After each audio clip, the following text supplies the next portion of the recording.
I loved him, but he carried the future of an entire wolf pack on his shoulders. He told me he couldn't leave, even if it meant go. I stood there, watching him turn into a wolf and disappear into the forest. Chapter 57, Everything Except You. I didn't wake up until the afternoon light was pouring into my bedroom. I hadn't meant to sleep that long, but once my exhausted body hit the mattress, there was no going back. Even when I emerged into consciousness, it was of my own free will. There was a knock at the door, and before I opened my eyes, Raven was in my room. She tiptoed across the floor, carrying a wooden tray of food. Sorry to wake you, but I thought you could eat something. I rubbed my eyes and sat up in bed, making room for Raven to sit. As well, she placed herself on a patch of blankets while setting the tray on my lap.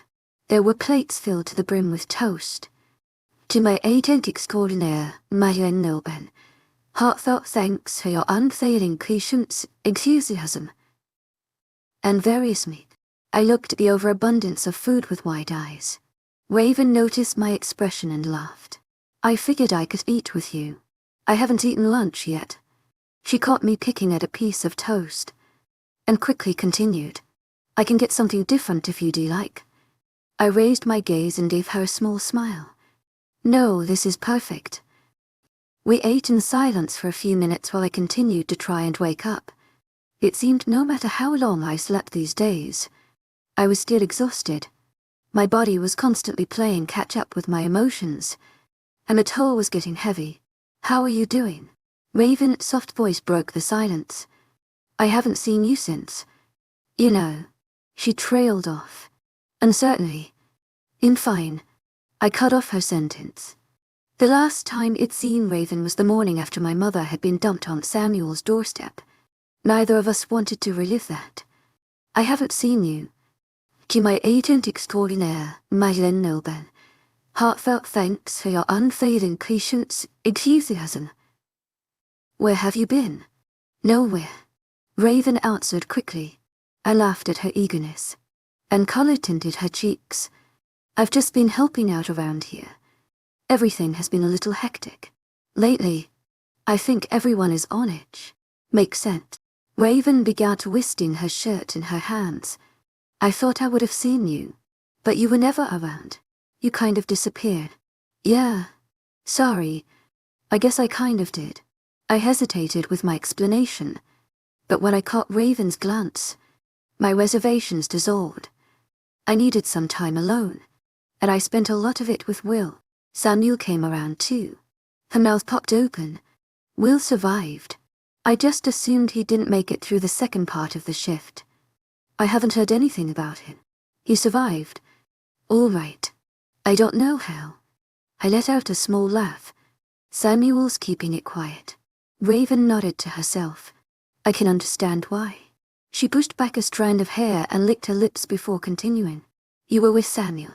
What did he say? I was with him last night. I nodded. He tried explaining things to me. How did that go? I stared out the window, recalling the evening's events. My hands wiped the crumbs from my lap and I took a long drink before responding. Good. To my agent extraordinaire, webnovel, heartfelt thanks for your unfailing patience, enthusiasm. At least, I think it did. He told me about his announcement to the pack. Raven took a sharp breath. What did you do? I was guessing you didn't know anything about it. Or you'd be furious. I would have told you. I swear. But I didn't think it was my place. And I didn't want to get in trouble. And everything's been so crazy. To my agent extraordinaire, webnovel, heartfelt thanks for your unfailing patience, enthusiasm. I laughed. I actually found out about it from Bray, but Samuel explained everything after that. Raven stilled as Peyton's name passed my lips. Her eyes darted to the door and her fingers twisted further into her sweater. When she looked back at me, her eyes were wide. You're still here? To my agent extraordinaire, webnovel, heartfelt thanks for your unfailing patience, enthusiasm. You're okay with what I just planning? Where else would I be? To my agent extraordinaire, webnovel, Heartfelt thanks for your unfailing patience, enthusiasm. I'm okay with the plan Samuel told me, not the one he told everyone else. Her eyes grew wider. What do you mean? I glanced at the door and dropped my voice to a whisper. I mean exactly what I said. Samuel has a plan. He knows I don't want to be turned and won't be safe here. Not with everything that's happened. I bit my lip and shook my head, barely believing my next words. Just letting Will and I leave. Raven stilled. Her mouth dropped and all she could do was stare. It was his idea. I explained. Samuel's. He wants what's best. He wants me to be safe. While you're eating. Her breathing quickened. That's his plan. I nodded my head and reached for her hands that had now disappeared within the folds of her shirt. She watched me with wide eyes as I pried her fingers away from the fabric and placed them in her lap. Yes, we're leaving. It's what's best. I bit my lips and attempted to gather my thoughts. Once Will and I are gone, we won't have to be constantly looking over our shoulders and living in fear. We can be free of everything. Even Samuel. Her question caught me off guard. My gaze fell from her concerned eyes to the floor. My thoughts raced around one another until I wasn't even sure I was thinking. To my agent extraordinaire, Madeleine Nilben, heartfelt thanks for your unfailing patience, enthusiasm. That was the problem. To my agent extraordinaire, Madeleine Nilben, heartfelt thanks for your unfailing patience, enthusiasm. I didn't want to think. I wanted to act. The only way to ensure Will I would be all right was to stop thinking and start moving forward without looking back. We'd already lost too much. We couldn't risk losing any more. With that in mind, I told her, even Samuel. Raven nodded and placed her hand on my knee. Maybe it's for the best. When are you leaving? During Riley's funeral. So soon. Where will you go? I bit my lip and snuck a glance at Raven's crestfallen face. It was the best idea to be speaking about what Samuel told me.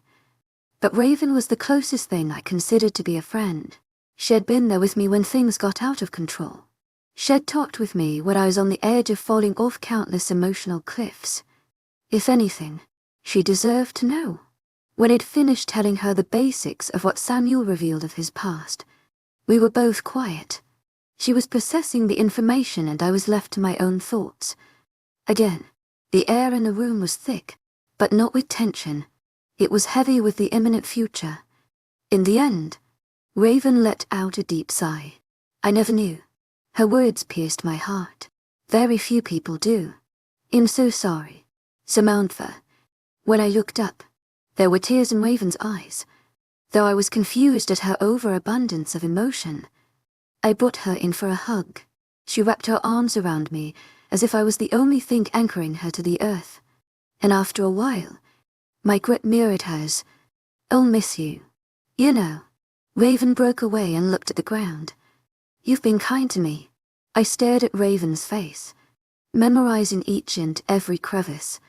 She was wrong in what she said. She had been kind to me. I had used her on multiple occasions, snapped at her when she had tried to offer comfort, and burdened her with all of my troubles.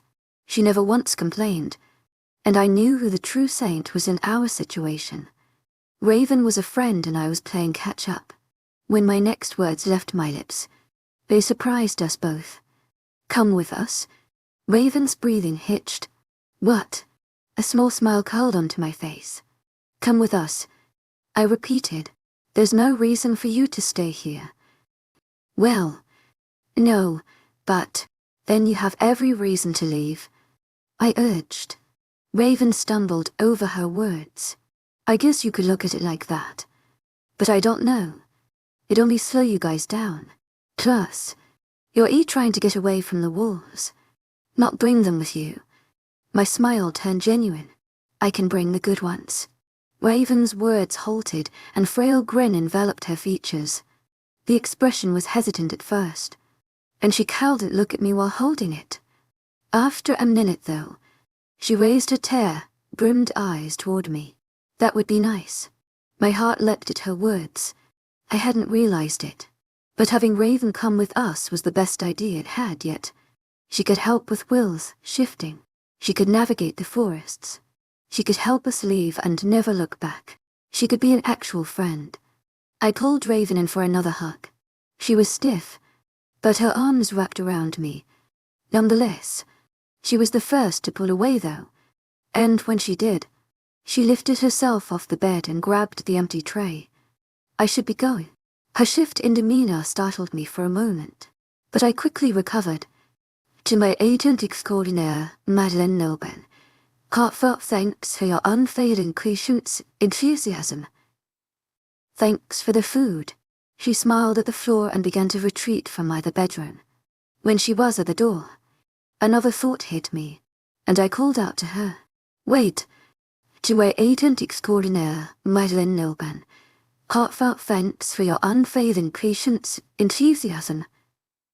She looked at me expectantly, and I sighed. Could you have Samuel come down here? It'd get him, but I'm not sure if I'm supposed to leave the room, or not. What with everything going on, and all. Raven nodded, then left. The minutes passed in silence after that, and I took the time to comb through my hair with my fingers. My thoughts wandered to anything and everything. There was some large dark cloud hovering over my shoulders, tempting panic attacks and breakdowns. I could think freely and without consequences. Sure, there was plenty of turmoil still raging through my life, but I liked to think the worst was over. I liked to entertain hope. Now, after all, I would finally be getting what I'd always wanted. I could escape this town and save my family, or at least what was left of them. We could run and run until everything I experienced was nothing but a distant nightmare. That's all my life had been. To my agent extraordinaire, Love, heartfelt thanks for your unfailing patience, enthusiasm. A nightmare. A quiet inner voice counseled against getting my hopes up, but I couldn't bring myself to listen. Not anymore. I was going to become paralyzed with fear and trepidation over potential threats. I was going to live my life according to how someone else wanted me to behave. I was going to get my freedom and chance at happiness. The only way to make those hopes a reality was to get away from this town and everyone in it. Everyone. Something tugged at my chest. It was like a small needle piercing the bottom of my heart, begging for attention in both my body and mind. If I tried hard enough, I could ignore it. As the minutes passed, I told myself I was successful in eradicating the feeling. Completely. Despite what I told myself, the piercing lingered. Just as I was ready to tear open my skin and force the feeling out of my chest, a knock sounded at my door. My gaze whipped up as Samuel opened the door and hovered in the entryway. He looked at me with relief, before a blank expression fell upon his features. Everything all right. Everything's fine, I told him in a soft voice, the feeling in my chest finally disappearing. I wanted to ask you something. Samuel came into the room and shut the door behind him. He continued to stand just inside the room until I patted the bed in the spot Raven had been sitting earlier. Only then did Samuel drag himself to my side. Even then, he made sure to sit on the bed in a way that neither of us was touching each other. He looked around the room while I regarded his stiff frame. Are you okay? My question passed my lips before I could think better of it. Samuel's shoulders tightened, and he looked at me for a moment before dropping his gaze. His eyes were dark blue, but something was swimming underneath their safe color. I just have a lot on my mind. What did you need? You seem. I hesitated and gestured to his rigid body. Stiff. Samuel didn't answer but instead resumed his staring contest with the floor. What's going on? I eventually asked. He sighed and turned, flashing me a cold glare. Riley's funeral is tomorrow. There's a lot to plan for. It's a big ordeal. The pack has a lot to say and contribute. We're combining a few other funerals so there's more to handle than normal. On top of that, I've got a literal pack of angry wolves demanding we go after the humans that supposedly killed their friends and family. Little do they know. 2 of them are hiding out right under their noses until everything dies down and we can figure out what really happened. Bray's busy trying to overthrow me, and the chiefs are coming to visit the pack in less than a week. I have to get you and your brother out of here without causing any sort of suspicion. So yeah, you could say I'm a little stiff. Samuel tore his gaze away from me and let out a sharp breath. I stared at him with wide eyes. My own breathing caught in my chest. Right. My heart fell to the floor. I should have realized. Tense silence blanketed the room. It seemed to go on for hours, and the entire time I cursed myself for being so naive. To my agent extraordinaire, Madeleine Noben, heartfelt thanks for your unfailing patience, enthusiasm. Samuel was going to be stressed. He was some perfect being who handled every situation without a care. The worst part was that I knew I was only adding to his burden. I really am sorry. I was thinking. I never do. To my agent extraordinaire, Madeleine Noben, heartfelt thanks for your unfailing patience, enthusiasm. My uncomfortable laugh cut through the strained silence before it died off and left the room feeling cold and desolate. Is there anything I can do? Samuel's shoulders fell. He ran a hand down his face and dropped his eyes. No, I'm sorry. There's no reason for me to snap at you. Don't worry about it. Everything is under control. Despite his words, Samuel framed stay hard. He folded his arms and tucked his hands away, turning slightly away from me. His head was bent, but he gazed at me through hooded eyes. Are you sure? I started to reach for his arms to ease the tension, but dropped my hand halfway there. He shook his head. Did you need something? It took a minute for my thoughts to catch up to my mouth. I rubbed up and down my legs as my heart picked up its beating. Samuel continued to watch me, though curiosity now danced in his dark eyes. I don't know about this anymore, but I was talking to Raven earlier. I might have invited her to come with us. I rushed. I hadn't thought about it when I was speaking to Raven before, but having her join us might present difficulties for Samuel. I didn't know the full extent of his plan, and it's possible I might have just ruined it and added even more to his stress. Samuel paused, then shrugged. To my agent extraordinaire, Madeleine Noben, heartfelt thanks for your unfailing patience, enthusiasm. I watched for another wave of tension in his shoulders, a squint in his eye, anything to give me a clue as to whether or not he was upset. However, none of that came. Achidi simply shrugged and looked at me with tired eyes. To my agent extraordinaire, Madeleine Noben, heartfelt thanks for your unfailing patience, enthusiasm. Just like that. I don't see why not. My brow furrowed. It doesn't complicate anything. Samuel shifted his weight. His hand brushed my knee while doing so, and he almost immediately jerked back. Maybe a little, but it's not a big deal. It's probably a good idea. I can fill her in on everything. Later, I watched Samuel move further away on the bed and scrunched my eyebrows together. Why do you keep doing that? Doing what? Flinching away from me. His shifting body paused. Then, almost casually, I don't want you uncomfortable. You do the same thing. Uncomfortable. My eyes narrowed. I do not. Samuel sighed and ran a hand along the back of his neck. It doesn't matter. He raised his head and gave me a forced smile before changing the subject. How are you at acting? When all I could answer with was a blank stare. Samuel let out a small laugh and lowered his voice. You need to make everyone believe you're dying. He tried to keep his voice light-hearted, but I recognized the underlying stress still lingering from our conversation. You'll have to make an appearance at the funeral. No one has seen you yet, so they expect you to be there, no matter the circumstances. If I were to have bitten you in the morning and you didn't take well to it, by evening you'd be on your deathbed for the entire pack to see. Why would you bite me in the morning? To my agent extraordinaire, Madeleine Noben, heartfelt thanks for your unfailing patience, enthusiasm. Samuel's voice was barely a mumble. I'd be setting the scene. It would be more believable that you'd die from the bite if people saw you sick. How sick am I supposed to be? I puffed my cheeks and let out a long breath. I was ready to move on from our previous conversation, but I also didn't want Samuel to be any more upset than he already was. I'll give you the details on everything later tonight. He half smiled and looked at the ground. Do you know when? Why, Samuel's face held a ghost of a smirk. You have someplace to be. To my agent extraordinaire, Madeleine, heartfelt thanks for your unfailing patience, enthusiasm. I folded my arms. He laughed under his breath and shook his head. His shoulders fell a bit, and I smiled to myself. Samuel never could resist banter. You'll just have to change your plans. To my agent extraordinaire, Madeleine, heartfelt thanks for your unfailing patience, enthusiasm. In reserving you for dinner. Dinner.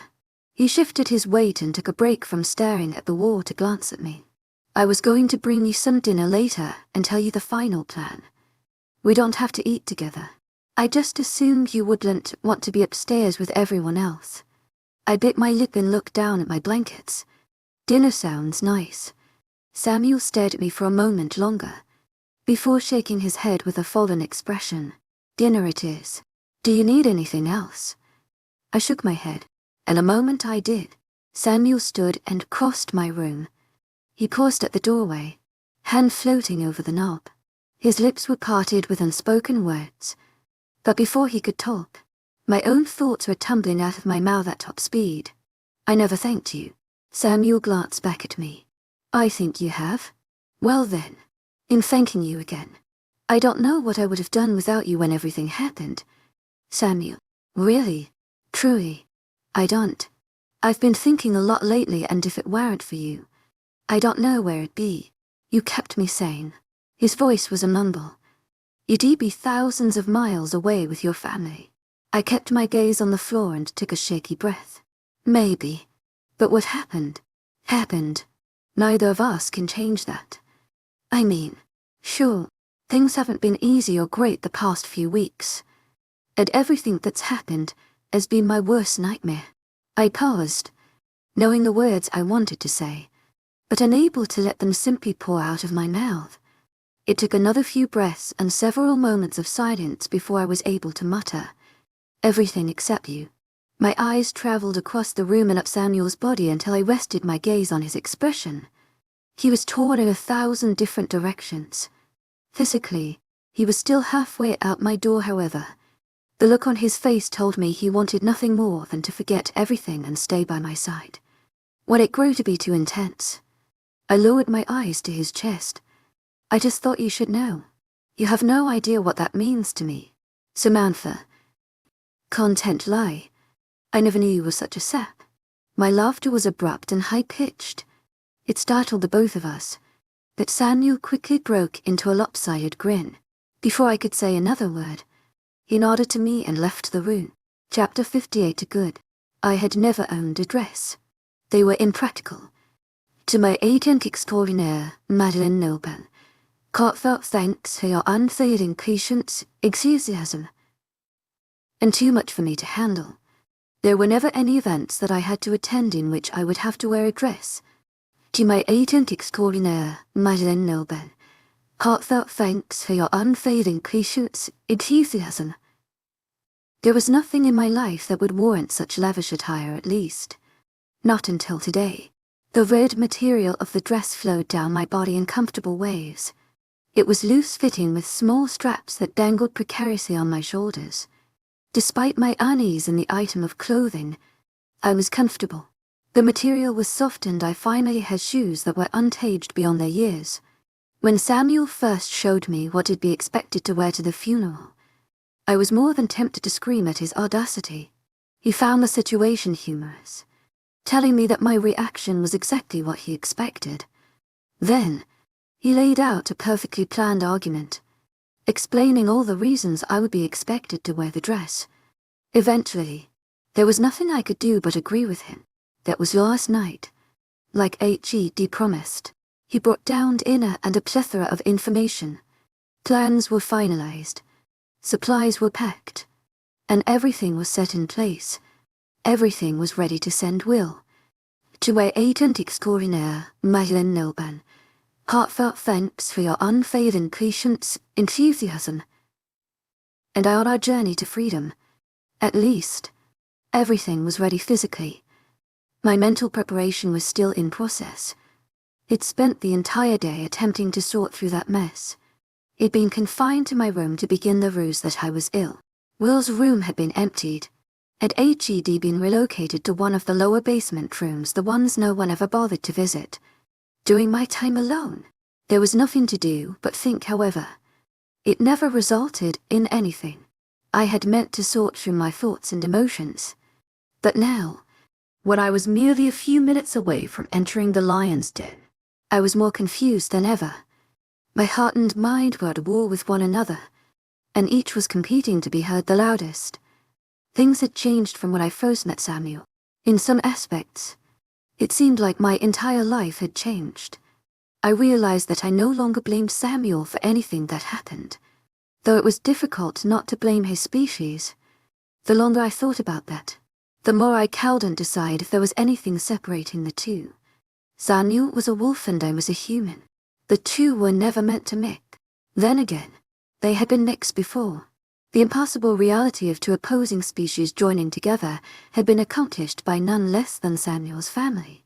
His mother and father could have set the precedents for our races to coexist, but instead, another wall was built when they were torn apart. This was a wall that I couldn't decide if I wanted to break down. Thoughts like these, and countless more along the same lines, filled my head until I wanted to scream. There was no winning. There was no peace in the midst of my inner turmoil, and I didn't think there ever would be. A knock sounded at the door, ripping me from my day of self-pity. I hurriedly ducked back under the countless thick blankets on my bed, ignoring the immediate heat that enveloped my body, before I could close my eyes to feign sleep. The bedroom door was eased open and Samuel entered. "You nearly scared me to death," I laughed, pulling the blankets down and sitting up. "I didn't know it was you." Hovering just inside the doorway, "I told you that no one else would be coming down here." "Yeah, well, you never know." Samuel laughed once and tilted his head. "That's true." He glanced at his wrist. "Are you ready? It's about time to head up." I nodded and pushed away from the blankets, slipping out of the bed that had become my only safe haven. When I turned back to Samuel, I stopped short, looking at him for the first time that night. He was dressed in a grey weathered suit, complete with a red tie loosely hanging around his neck. His clothing morphed to his body as if it had been made only for him to wear. Though his clothing was formal, Samuel brought an air of comfort to the ensemble that only he could. Just as I was staring at him, Samuel was staring at me. The minute I noticed this, I broke away my gaze and clutched my arms close to my body. I couldn't bring myself to look back up at him, for fear of what words would come tumbling out of my mouth. Samuel saved me from breaking the silence when he whispered, "You're beautiful." I laughed once and rolled my eyes as my gaze darted around the room. "You flatter me." I meant to. My laugh died off and I was left with no air in my lungs. I forced my arms apart to tuck away a stray piece of hair behind my ears. Samuel watched the movement with an expression I hadn't seen before. His eyes were narrowed, mouth hanging open, but there was a light about him that let me know he wasn't upset. Again, he broke the silence and our gazes. "You'll want to hide that, just in case." He gestured to the pack at the foot of my bed. I have turned from him at the pack of supplies completely forgotten in the past few minutes. "Right, I'll do that." I tucked the bag under the bed, folding the blanket over the side to conceal the straps. When I looked back up at Samuel, he was staring at the wall next to him, deep in thought. His hand was massaging the tension at the base of his neck. My eyes furrowed as I regarded him for a moment. "Are you ready?" He took a breath and shot his eyes back to me. A smile encompassed his features, but I knew it was hiding what lay underneath. "Let's get going." Samuel walked forward and held out his arm for me to take. "Wait." He stopped short, dropping his arm and expression. "What's wrong?" I bit my lip, taking a deep breath. "We're probably not going to have time to speak later." Samuel raised an eyebrow. "Probably not. Are you going to be okay?" He paused, watching me for a moment before a genuine smile enveloped his face. "You cease to amaze me, Samantha." "Well, I mean, you're under a lot of pressure and I know us leaving won't help that. And the chief guys are coming, and we still don't know what happened with Wiley or my mother or anything like that." I trailed off, catching the humor in Samuel's eyes. I took a deep breath before finishing. And I'm just worried about you. To my agent extraordinaire, Madeleine Nilben, heartfelt thanks for your unfailing patience, enthusiasm. It's not funny. The laughter left Samuel's expression. He looked at the few steps between us, hesitating for a moment before he closed the distance. I stayed rooted in place, and when he extending his hand, my fingers willingly wound together with his. Unlike previous nights, all bets of holding back from him went out the window. I stared at our hands for a moment before looking up to see that Samuel was already staring at me. You worry too much. I let out a soft breath, and you try to pretend everything is okay. Both of Samuel's eyebrows raised before he laughed lightly. It seems we've got each other pinned down. You're an open book. Only for you. I cowed and helped the smile creeping onto my face. As soon as it came, though, it disappeared. After a moment, to my agent extraordinaire, Madeleine Nilben, heartfelt thanks for your unfailing patience, enthusiasm. Samuel, stop. He cut me off. I know what you're going to say. You don't need to worry about me. This is what's best for you and your brother. He swallowed and dropped my hands. You can't be happy here. Maybe you could come with us. My words surprised us both. Samuel shot his gaze back to me, confusion dancing in his eyes. I could only shrug, not willing to take back what he'd said. Raven's coming. We're going to find your family. To my agent extraordinaire, Madeleine Nilben, heartfelt thanks for your unfailing patience, enthusiasm. Maybe you could see them, and we could all. I can't leave my pack. Samuel raised his hand and shook his head. My eyes met his, searching their deep blue depths. I tilted my head and asked, "Do you even want to be Alpha?" He was quiet for a long time, the entire lapse of silence. Our eyes never left each other. There was a moment I realized that had this been only weeks ago, I'd have shuddered at the thought of being this close to Samuel. Now, after everything we'd been through, after everything I'd learned, I never wanted to leave. Sometimes, Samuel sighed and looked at the space between us. He reached for my hand again, inching closer. Sometimes we have to sacrifice what we want for what's best. But why you? He shook his head. If not me, then who? The question hung suspended in the air, waiting for an answer to bring it back down. When none came, Samuel sighed. Riley never meant to leave the pack without an alpha. He was supposed to raise his children with Ian and they would take over. I was always meant to support them, not be in charge. To my agent extraordinaire, Madeleine Nilben, heartfelt thanks for your unfailing patience, enthusiasm. There are others who would take my place, but I couldn't let them, not without a guilty conscience. They wouldn't help this pack the way Riley wanted it. They would only be alpha for the title, not the responsibilities. I dipped my chin to my chest and stared at the floor. I saw Samuel's hand reaching for my jaw and didn't bother turning away. He cupped my cheek and lifted my gaze back to his, smiling sadly. I want to help those I love. I won't turn my back on them. You're too good for your own good, Samuel. I smiled and placed my hand on his so that we were both cupping my cheek. Too good. My words repeated themselves again and again in my mind. Samuel was too good. Too good for the world. Too good for his past sorrows. And too good for me. There was nothing he wasn't willing to do for the ones he loved. Samuel's sad smile turned into a sudden smirk. My charm has led you to believe my perfection. Right. I laughed. He stared at me for a second longer before his eyes light up. I almost forgot. Samuel took his hand away from my cheek and began fishing in his pockets. A moment later he brought out a piece of white bandaging and medical tape. My brow furrowed. I already have all of that in my bag. This is Fortnite.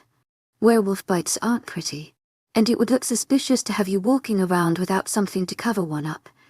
Without another word, he placed the bandage over a spot on my lower neck, fastening it in place with the tape. His fingers were light upon my skin, never lingering for longer than they needed. To my agent extraordinaire, Madeleine Nelban, heartfelt thanks for your unfailing patience, enthusiasm, he said after patting my neck. All better. My hand lifted to feel the bandaging. Quite an impressive job there. Wolf boy. Who knew you were a doctor too? Samuel laughed my favorite laugh. In full of surprises. Sammy girl. I rolled my eyes as Samuel reached for my hand. He directed me out of the room and into the hallways where we walked side by side to the rest of the house. By now, it was deserted. Everyone had already left for the funeral, and we were the stragglers. When we reached the back door, I looked around one last time. Samuel paused with me, but instead of staring at the house, he watched me. When I could no longer ignore his stare, I turned to him and smiled. For what it's worth, I think you'll be a great helper. Chapter 59, The Night We Live. The sound of a card or shutting awoke me. A moment later, Samuel appeared at my side with a guilty expression. I didn't mean to wake you. I rubbed my eyes and blinked away the last of my sleep.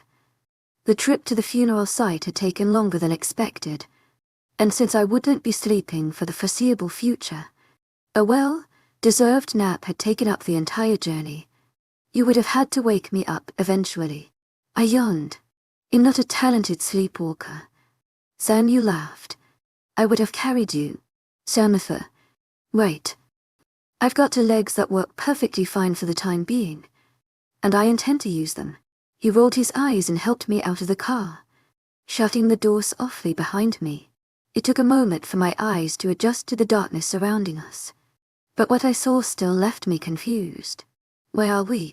Samuel took my hand and began walking forward with me in tow. Just outside the clearing. There's nowhere to put the car once we're there. Makes sense. I nodded. His voice dropped below a whisper, and he glanced down at me. Are you ready to show the pack how close to death you've become? I laughed once and let my body fall limp against Samuel. It's getting hard to walk. I actually don't think my legs work anymore. I felt his chuckle rather than hearing it. With my weight leaning against him, his body shook in time with his silent laughter. Instead of saying anything after that, Samuel adjusted his arms so that he was holding up my waist and supporting most of my weight. The two of us walked that way through the forest. The further we hiked, the denser the forest became. I knew it would clear eventually, as Samuel had explained in great detail what to expect out of tonight. Still, as the trees began to grow sporadic, I was prepared for the sight ahead of me. The clearing was unlike any I'd encountered before. Forested woods stretched around the perimeter with gentle rolling hills in every direction. There was one particular hill that broke away from the forest and had been cleared of any trees or obstacles. It seemed to go on forever, blending in with the horizon as the shining sky enveloped the ground in a welcome embrace. People of all ages were scattered around the clearing. They grouped together, speaking in hushed tones. Each of them was clothed similarly to Samuel and me, dresses and suits all in the pack's signature red color. Though many tried to hide it, they watched as Samuel and I broke through the tree line to join the crowd. I tried to ignore their pointed and scrutinizing stares, sinking further into Samuel. In the middle of the clearing was a bonfire larger than life. Wood was stacked high with countless platform-like structures atop each pile. On each platform was an intricately carved box large enough to hold the bodies of those who passed. Samuel had explained to me that these caskets were specially designed by each of the families who had lost someone. Each was unique to the person they held. The night before, after Samuel had finished explaining what I should expect of the funeral, I was taken aback. It all seemed like a garish affair that was too much trouble for what it was worth. However, witnessing it in person was different than having it described. It was a gruesome or harrowing sight to see caskets burning in the fire like it thought it would be. It was beautiful. The hushed voices of everyone in the clearing set the tone for reverence. The moon above gave a gentle light the fire could not provide. Trees and forest around the clearing made it seem as if the world didn't exist. It was only those who passed away, and those who came to celebrate their lives. Samuel paused while walking forward, glancing at me from the side of his eye. I took the cue to stop, take a struggling breath, and went. Several pairs of eyes flashed at us, but I kept my gaze averted. Samuel acknowledged the others as we continued walking again, nodding his head to any person who bothered to keep staring. Achid also warned me of this. The pack is curious about me. They can't help but stare. To my agent extraordinaire, webnovel, heartfelt thanks for your unfailing patience, enthusiasm. His warnings didn't make it any more comfortable. Once we'd almost reached the fire, we stopped again and I took another deep breath. This one was more for my sake than anyone else's. Despite being plastered to Samuel's side with him practically holding me up, I was overwhelmed and intimidated.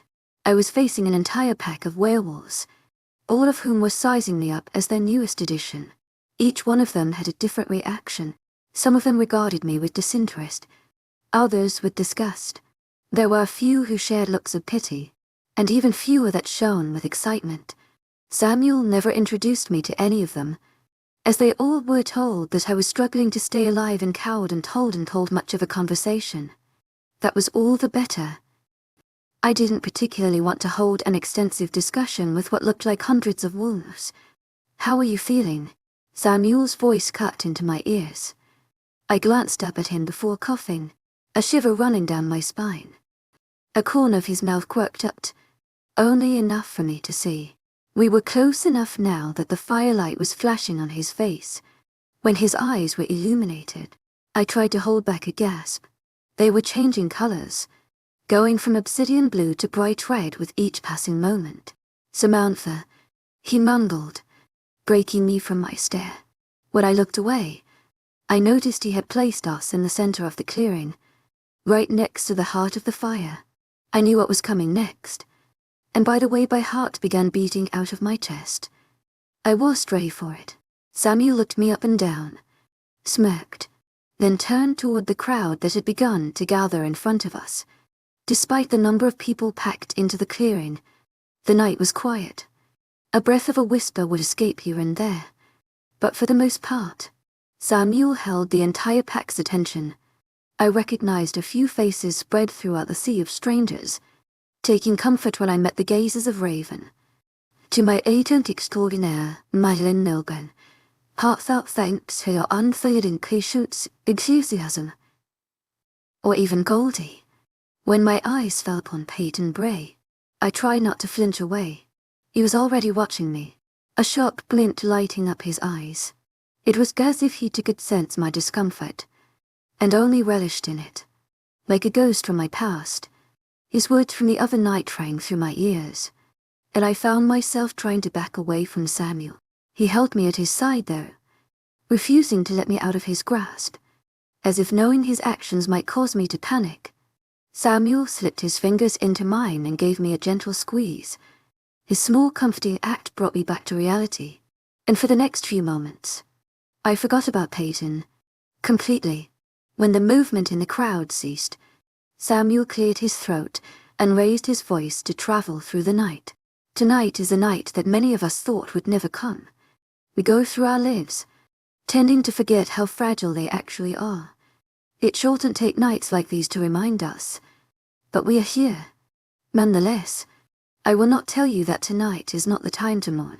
I will not tell you to hold back your tears and celebrate. We have suffered a significant loss from our family as a pack. Brothers, mothers, sisters, have all been lost. The only comfort we can take is knowing they are not gone. Samuel let his words sink into the crowd, glancing down at me before he continued. His voice was thick with sorrow, but he never let an emotion crack his face. "I will tell you that tonight is the night we live. Let us forget everything else and focus on what is here. Right now, let us live with all we have left." Samuel turned from the crowd to face the fire, taking me with him. The people moved behind us as one, each taking their respective place next to the scorching flames that now seemed to take up the entire clearing. There were countless caskets within the fire, each of varying sizes. Every spot around the fire was taken up by those who came to pay their respects and be with those they'd lost. There wasn't enough room for everyone, but the crowd constantly shifted to allow each person a glance of the ashes. As the crowd shuffled their feet and whispered to one another, Samuel looked at me. Once again. There was pain in his eyes, a pain so old that I felt only I knew the source. Still, when he spoke, his voice never wavered. Your mother's in there. My breathing stopped and my eyes grew wide. I gaped at Samuel. Any words that wanted to leave my mouth getting lost in the final explosion of my heart. Next to Riley, he continued, in the center, is reserved for those who deserved the highest respect. My eyes traveled back to the flames, landing onto boxes that were dead center. They'd already been engulfed in the fire, but their position remained true. My lips parted as I fought the mess of thoughts swarming my mind. I don't know what to say. Samuel.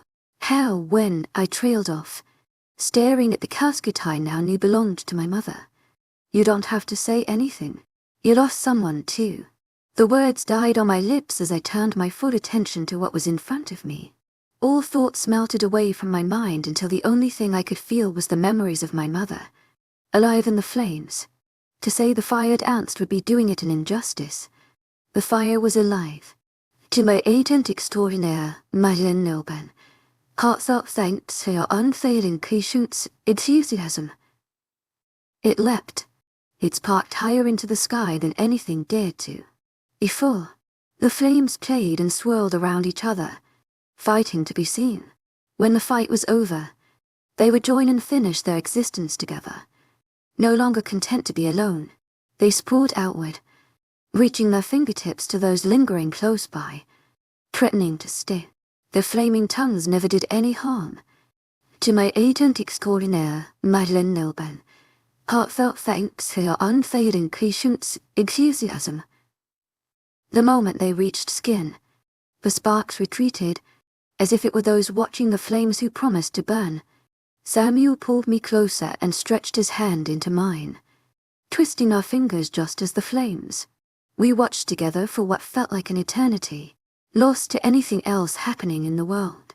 Our faces stared into the growing ashes, the heightening sparks, reliving every moment of our lives with those we'd lost. There were soft murmurs of people doing the same, eyes haunted with what had been stolen away. As the minutes flew by, the sparks grew higher. They sailed into the sky until they joined the stars. The fire was taking more control now, and everyone was letting it. We gave the flames a wide berth, turning our attention upward to watch the sparks of loved ones disappear into the atmosphere. Then, as if on instinct, the eyes of the crowd turned to the hills. The majority of the fire's sparks were traveling up the green mountains now, hungering for the freedom of the woods. One by one, people from the crowd began to join them. Men and women knelt down to the ground, morphed into creatures, and followed the flames into the night. Wolves of all shapes and sizes ran and tumbled alongside the dimming sparks, breathing in the last of the fire's light. The goal was no longer to reminisce but to live with those who departed. One last time, Samuel turned to me. The fire glowed in his burning red eyes, but I felt no fear. I was closer to Samuel than ever before. To my agent extraordinaire, Madeleine, heartfelt thanks for your unfailing patience, enthusiasm. Our faces inches apart. I nodded my head, but I couldn't bring myself to pry my hands from his. You should be with them. The night calls for us to be with those we love. I scanned the outskirts of the forest, watching as several more groups left to run the hills together. Then I guess it really is time for me to leave. If that's what you want, it's for the best. He shook his head once, never breaking his gaze from mine. His mouth hung open with his next words, and even before he spoke, I knew what he was going to say. I love you, Samantha. Before I could react, Samuel took my hands in his and placed a soft kiss on my knuckles. His eyes closed and his face crumpled. He lingered there until the world stopped turning. My heart was beating out of my chest, but I never drew away from him. I never once thought to. As quickly as it happened, Samuel withdrew from me. He dropped my hands and took a pained step away, his head falling to his chest. My hands were left suspended in the air, waiting for him to take them back. He never did. Samuel turned away from me and bent low to the ground. The next time I blinked, His blond wolf was standing in his place, staring longingly at the space between us. I took half a step toward him, but the wolf flinched and began to back away. Before I could utter a word, he turned and sprinted into the forested hills. My heart left with him. I was left standing in the clearing, almost completely alone, now. The last of the wolves were shifting and joining their pack in the hills to run with their lost ones the rest of the night, however. I was just now realizing that my lost ones weren't all in the flames. One of them was running beneath.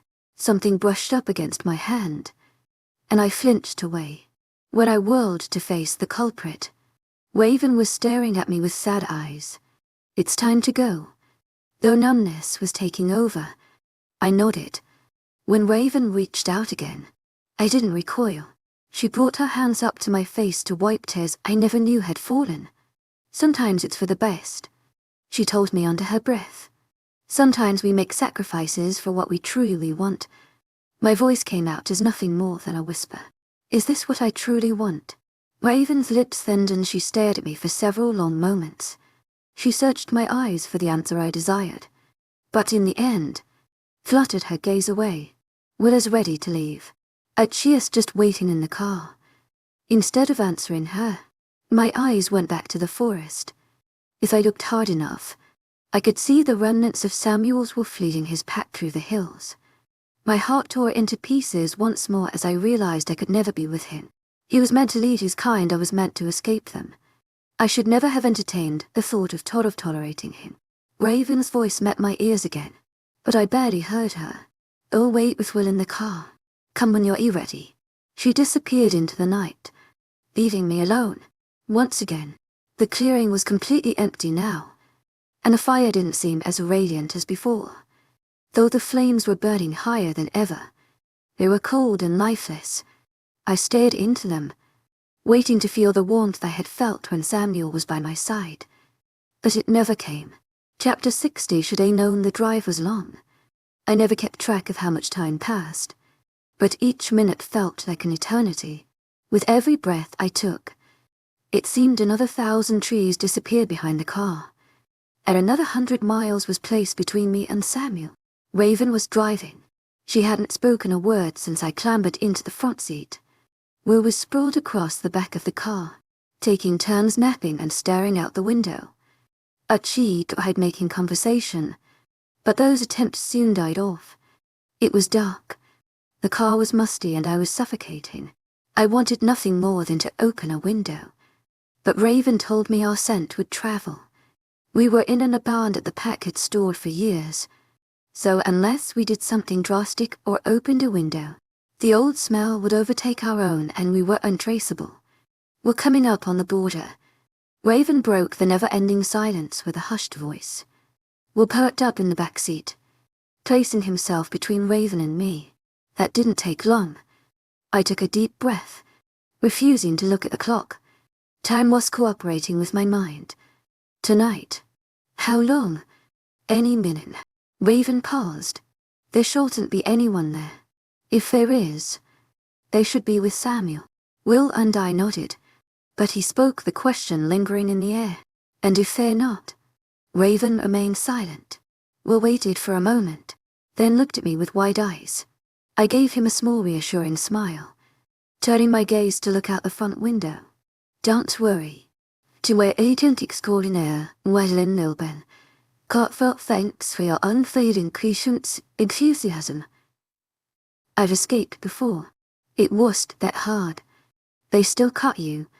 Eventually, he mumbled.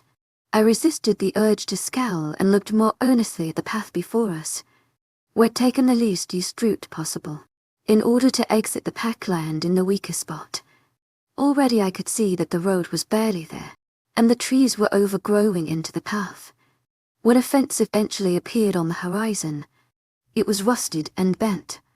Do you see anything? I asked Raven. Her eyes were trained on a spot beyond the fence, but she shook her head. Nothing. I cowled and held my heart as it tensed and began to beat faster. The last time I escaped it had been almost too easy. This time seemed strikingly similar. Unlike last time, though, my heart was stretching forward into the unknown. yearning for the freedom of the woods. It was feeling. To my agent extraordinaire, Love, heartfelt thanks for her unfailing patience, enthusiasm. There had been no time to process my goodbye with Samuel, his parting words, or how I felt about any of it. I guess there would be time for that when we'd truly escaped. But a small part of me feared the feelings would be lost by then. The car slowed as we drew closer to the fence. Raven parked the car in front of a dilapidated gate, long abandoned of any patrol. When the car stood still, the three of us did the same. We each knew what needed to happen next, but none of us wanted to leave the safety of our metal box. Eventually, Raven cleared her throat. "They'll be back, I guess. If anything happens, you know what to do." Before we could respond, she opened the door and crept into the night. She disappeared into the darkness, blending with the shadows until she came upon the fence. I was just able to see her at the entrance, tugging at the lock and gate until they gave way. The minute the chain was loose and the gate opened, Raven darted back to the car. When she sat in the driver's seat and closed the door, I let out a breath I hadn't realized I'd been holding. The three of us sat still for another moment, smiling and laughing our way through the tension. Our laughter was cut off as soon as it began. A deafening crashing echoed through the night. Our gazes whipped to the fence just in time to see the gate rattling shut. It was locked, but the once open entrance had now been closed off. When the sound of the gate shutting died off, the only thing to be heard was the heavy breathing of everyone in the car. None of us dared to speak.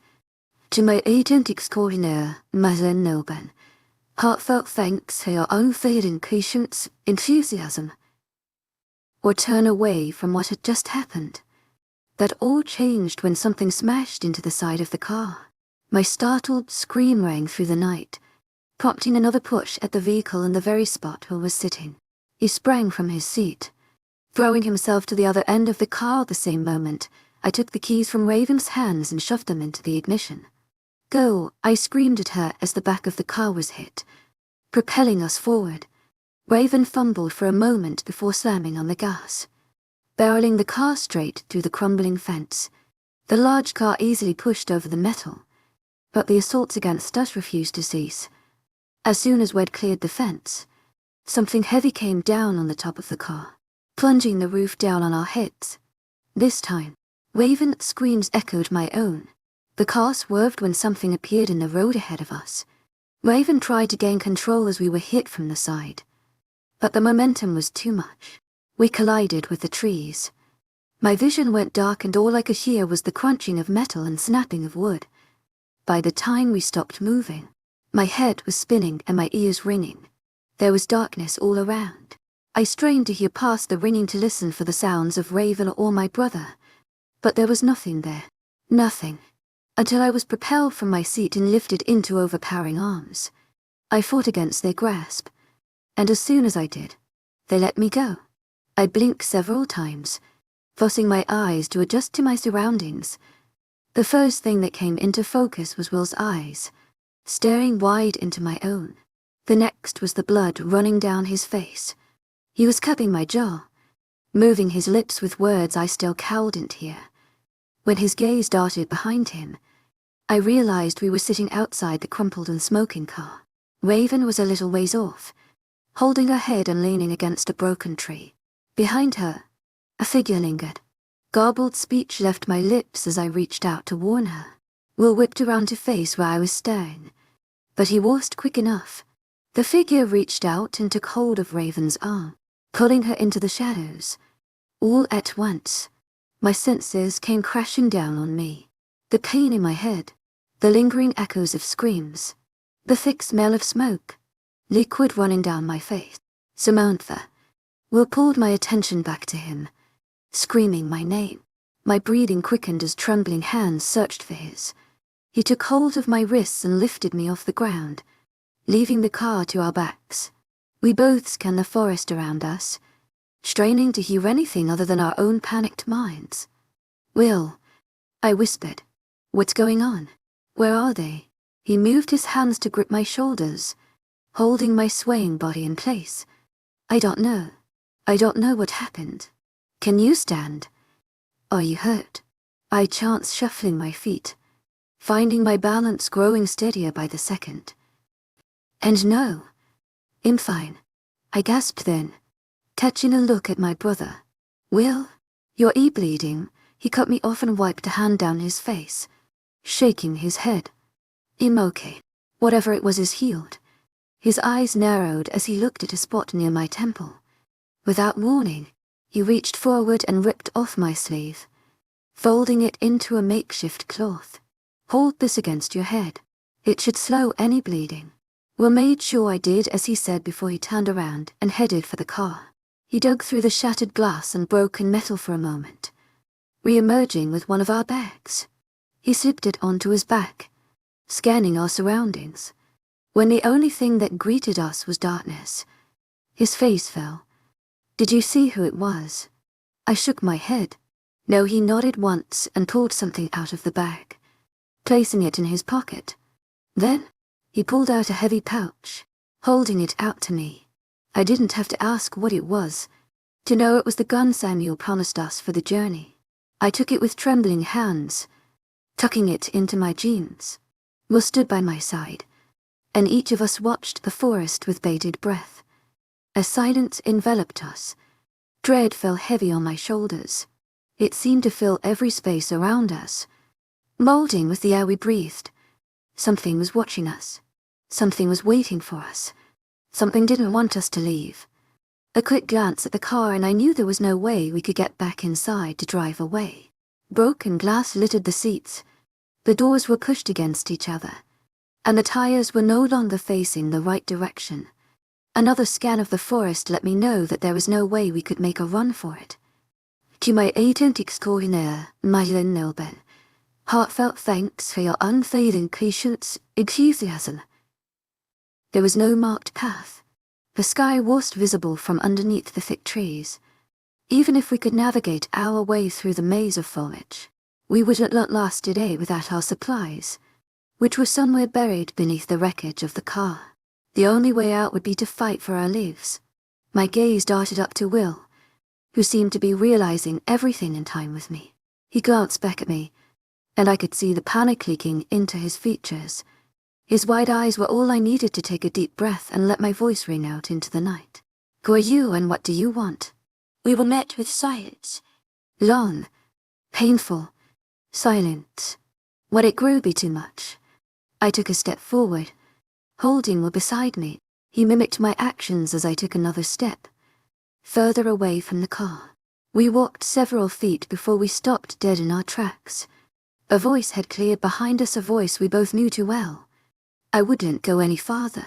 We whirled around, only to come face to face with the eyes that haunted my dreams. My voice trembled. James. We should have known. Will spat, pushing me behind him. A triumphant smile shone from under his unkempt beard. Yeah, I guess you should have. James' words weren't slurred. They were articulate and clear, laced with an underlying menace. You should have known a lot of things. I was suddenly ripped away from Will, tight hands squeezing my waist as they dragged me back. A startled scream threw me, but the moment Will reached for my hand, he was thrown to the ground by James. My hands grappled with those around my waist as I twisted and turned, fighting off whoever held me. I kicked and lashed out, but my limbs never met anyone to maim. Stop moving, or your brother's dead. My body stilled. My heart raced. The only thing I could process was the image of James holding Will's head in his arms, ready to twist at any given moment. Good. To my agent extraordinaire, Madeleine Nilban, heartfelt thanks for your unfailing patience, enthusiasm. Dear, let her go. Our hands let go of my waist. The world stopped turning. I stayed frozen on the forest floor, refusing to look behind me to confirm the end of all hope. Come and hold the boy. Feet moved from behind me, slow and heavy. I watched them creep toward James and my brother, stopping when Will was handed over. Only then did my gaze travel upward to stare into the eyes of the one person I thought was my friend. Raven's gaze was on the ground, but her arms were restraining Will. He fought against her, but she was much stronger than he. It took only a minimal effort for her to pin his arms and shoulders down. "Well, that's not a happy face," James mused as he began his slow walk toward me. I scurried off the ground, lifting myself up to my full height. He still towered over me, but my attention was on James. My gaze was trained on Raven. My mind refused to process what my eyes were seeing. It was possible. It couldn't be. I couldn't have missed something like this. To my agent extraordinaire, Madeleine Logan, heartfelt thanks for your unfailing patience, enthusiasm. My voice was nothing but a whisper. To my agent extraordinaire, Madeleine Logan, heartfelt thanks for your unfailing patience, enthusiasm. "What are you doing? What's going on?" She turned her head away from me, continuing to stare at the ground. James sauntered toward me, without a care in the world. As he drew nearer, my hands went to the pouch tucked in my jeans. He watched my movements with annoyed eyes. "If you take that out," held I. My hands froze. James smiled. "Here's what you're going to do. Put one hand in the air, and with your other, take out your weapon and drop it on the ground." My mind was racing faster than my heart. Keeping my gaze on Will, I raised one hand and let the other fall to my jeans. I hesitated for just a moment, holding my breath as I withdrew the weapon from the pouch. The next moment, I had it pulled out and pointed at James' head. His eyes widened, and he raised both his hands. Behind him, Will laughed. "You didn't think that one through, did you, pal?" James' expression darkened, and he half turned toward Will. "You best not test me. One word and your neck is snapped now." I stepped forward and James shot his attention back toward me. "One word and this bullet goes through your head. You wouldn't want to do that, Samantha dear." My eyes narrowed. To my agent extraordinaire, Madeleine Noble, heartfelt thanks for your unfailing patience, enthusiasm. I think I would. I cocked the gun. Samuel showed me how to use it, and I was well aware of how to shoot. Though my hand trembled and my heart beat out of my ears, my grip of the weapon was unloving. My finger hovered over the trigger, ready to pull. "Wait," James rushed out, voice harsh. "Don't you want to know?" "Know what?" "How your dear mother died." The one thing that could have caused my composure to slip came crashing out of James' lips. I stopped breathing as a knowing smirk encompassed his features. "I wish I could say it was an accident," he began, "but it wasn't. Business is business, as they all say. I don't know much about that, but I do know it wasn't pretty." "Stop!" Will shouted, his yell shattering the trees. "Samantha, shoot him." His voice was silenced when Raven wound her arms around his neck, cutting off his air supply. Not another second passed before James lunged forward. He was upon me before I knew what was happening. The gun was thrown out of my hands and I was pinned to the ground by his heavy legs atop my arms. I thrashed underneath him, tearing at any piece of skin I could get a hold of. "No more running now, girl," James snarled. As he spoke, his teeth elongated and face morphed into a twisted combination of man and beast. He sunk his face down upon my shoulder, teasing my flesh with his pointed canines. There was no hesitation before he bit into my neck. I screamed louder than I ever thought possible, fighting him with every ounce of strength I had left. Despite the overwhelming pain, I pushed against James' face, whipping him away from my shoulder. He pulled back and smiled before shifting his knees to pin down my elbows. His hand covered my mouth, muffling my cries. A sick snarl sounded through my ears, just as James descended upon me to finish my life. However, it was from James that the snarl erupted. It was a foreign sound, one that caused him to pause just long enough to be thrown off balance. Something collided with James, throwing him into the dirt. I scrambled away as he began fighting a dark, colored wolf with blood-red eyes. James screamed, and the sound soon morphed into a snarl. The man and the beast fought one another, tumbling across the dirt and splintered trees. I looked away only for a moment. just long enough to find where the gun had been thrown. The minute I saw it shining on the ground, either for its protection, before I could grab it, someone else landed in the dirt next to me. I looked up just in time to see Raven bearing down on me, kicking my arms away so she could reach the gun. As she went to grab it, I twisted her legs and pulled her toward me, fighting to keep her away. We tore at each other, limbs battling for control as our bodies tumbled across the forest floor. Our heads hit the ground hard, ricocheting off fallen trees and sharp rocks. I pushed Raven into stone as we careened into a small ditch littered with rocks. When her body crumpled, I leapt off her and stood, ready to run for the gun. As soon as I left the ditch, my heart stopped, and my feet followed. The gun was no longer in the air but grasped in someone's hand, pointed straight at me.